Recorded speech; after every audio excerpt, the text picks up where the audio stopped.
خلک څه غواړي او ولسمشر غني څه کوي؟ کورنیو چارو وزارت ته څوک راغلل؟ سلام ستړي مه شئ. وروستیو کې سخت تغیرات روان دي. ګڼ کسان له دندو لرې شوي او پر ځای نوي کسان ټاکل شوي.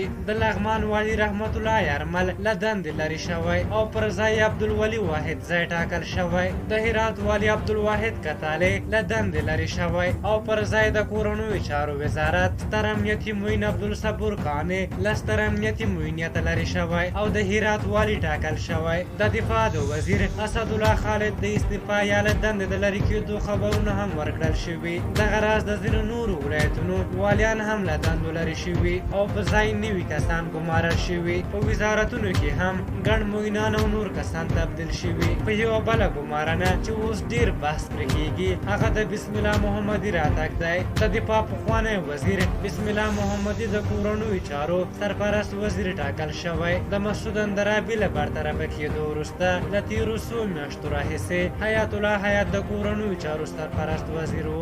بسم الله محمدي چې د جمعیت ګوند غړی دی د کرزي د ولسمشرۍ په موده کې د کورنیو چارو وزیر، دفاع وزیر او لوی درستیز په توګه دندې اجرا کړې. خو په نوموړي په ګڼ تعداد تورونه موجود دي او د ډېرو غلاو او اختلاسونو تورونه پرې دي او د ځینو خلکو له نظره نوموړی د دې وزارت لپاره وړ کس نه دی. خو ځینې بیا با تجربه کس بولي او وایي ګټور به ثابت شي. خو دا چې نوموړی د جمعیت له مهمو کسانو څخه دی او دغه وزارت د عبدالله د ډلې څخه هم دی، ممکن د هغوی له لوري دغه وزارت ته معرفي شوی وي او ولسمشر غني هم هوکړه کړې وي. په هر حال د دفاع وزارت څوکۍ او د ستر امنیتي معین څوکۍ لا تر اوسه خالي ده او څوک نه دی ورته معرفي شوي. جنرال خوشحال سادات هم کومه دنده نه لري. په دې هیله چې د خوشحال سادات، جنرال دادن لون او ځینې نورو تکړه جنرالانو له جملې څخه دغه څوکیو ته کسان وګمارل شي. په هر حال تاسو دغه ګمارنو په اړه څه نظر لرئ؟ خپل نظرونه هم راته په کومنټ کې ولیکئ. که زموږ ویډیو مو خوښه شوې وي